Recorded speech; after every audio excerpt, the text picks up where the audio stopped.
Question के अंदर हमें एक ऑपरेटर गिवन है कि a स्टार b इसकी वैल्यू होगी LCM of a and b। मतलब कि a स्टार b की वैल्यू होगी जो भी a और b का एलसीएम होगा वो।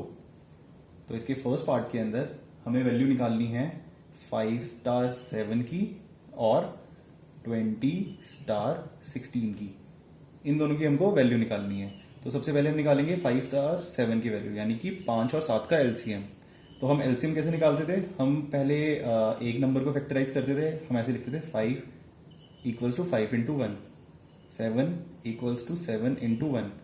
हम इनको और ज्यादा फैक्टराइज नहीं कर सकते हैं। क्यों? क्योंकि ये दोनों प्राइम नंबर हैं और प्राइम नंबर के सिर्फ दो ही फैक्टर होते हैं, एक तो वो नंबर खुद और एक 1। तो ये दो ही फैक्टर होते हैं किसी भी प्राइम नंबर के। अब हमें एलसीएम निकालना है इसका। तो एलसीएम हम कैसे निकालते थे?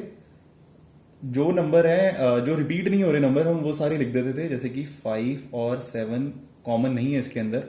और जो कॉमन नंबर होते हैं वो हम बस एक बार लिखते हैं। तो 1 दो बार आ रहा है तो हम एक बार ही लिखेंगे।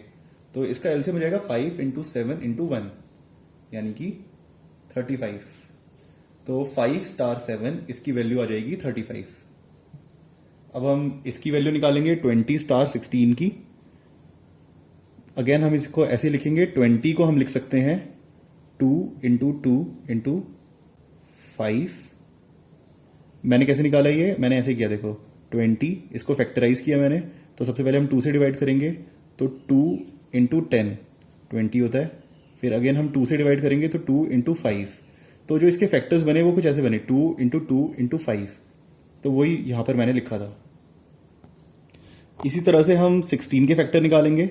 तो 16 इसको भी हम 2 से डिवाइड करेंगे पहले, तो 2 इंटू 8 16 होता है। फिर 2 इंटू 4 8, फिर 2 इंटू 2 यानी कि 4। तो इसके फैक्टर्स आ गए 2 इंटू 2 इंटू 2 इंटू 2, यानी कि 2 4 बार। यानी 16 के फैक्टर आ गए 2 इंटू 2 इंटू 2 इंटू 2। अब हमें इसका एलसीएम निकालना है, एलसीएम। तो एलसीएम में हम क्या करते थे कि जैसे ये 2 इधर और इधर 2, तो ये रिपीट हो रहे हैं दोनों के दोनों, 2 इंटू 2 और इधर भी 2 इंटू 2 है। तो 2 इंटू 2 को हम एक ही बार लिखेंगे। उसके अलावा जितने नंबर बच गए हैं हम उसको लिख देंगे। जैसे कि 5 लिख दिया हमने यहाँ पे, 2 इंटू 2 ये भी हम लिख देंगे यहाँ पे। तो इसका आंसर क्या आएगा? 4 इंटू 5 इंटू 4, यानी कि 4 5 20 इंटू 4 यानी कि 80। तो 20 और 16 का एलसीएम आ गया 80। तो इस तरह से हमने इसका फर्स्ट पार्ट कर लिया। इसके सेकंड पार्ट के अंदर हमें बताना है कि क्या स्टार ऑपरेटर कम्यूटेटिव है।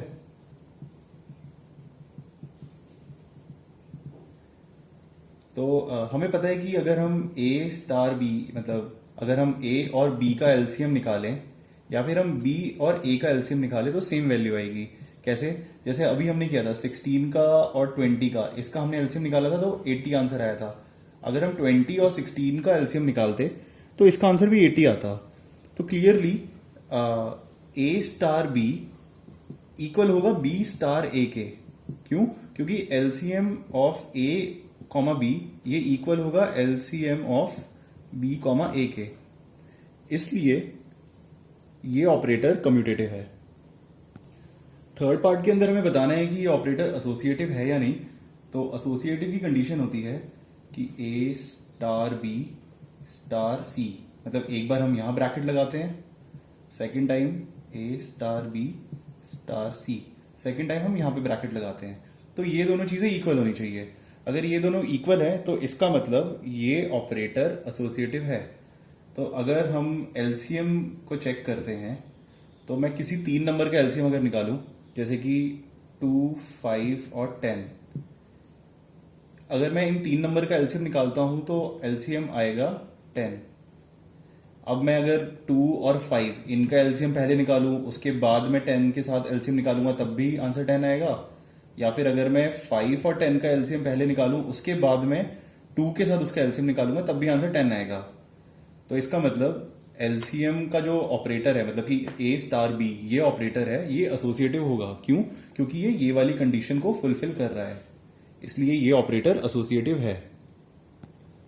इसके फोर्थ पार्ट के अंदर हमें ए स्टार ऑपरेटर का आइडेंटिटी एलिमेंट निकालना है। तो आइडेंटिटी एलिमेंट क्या होता है?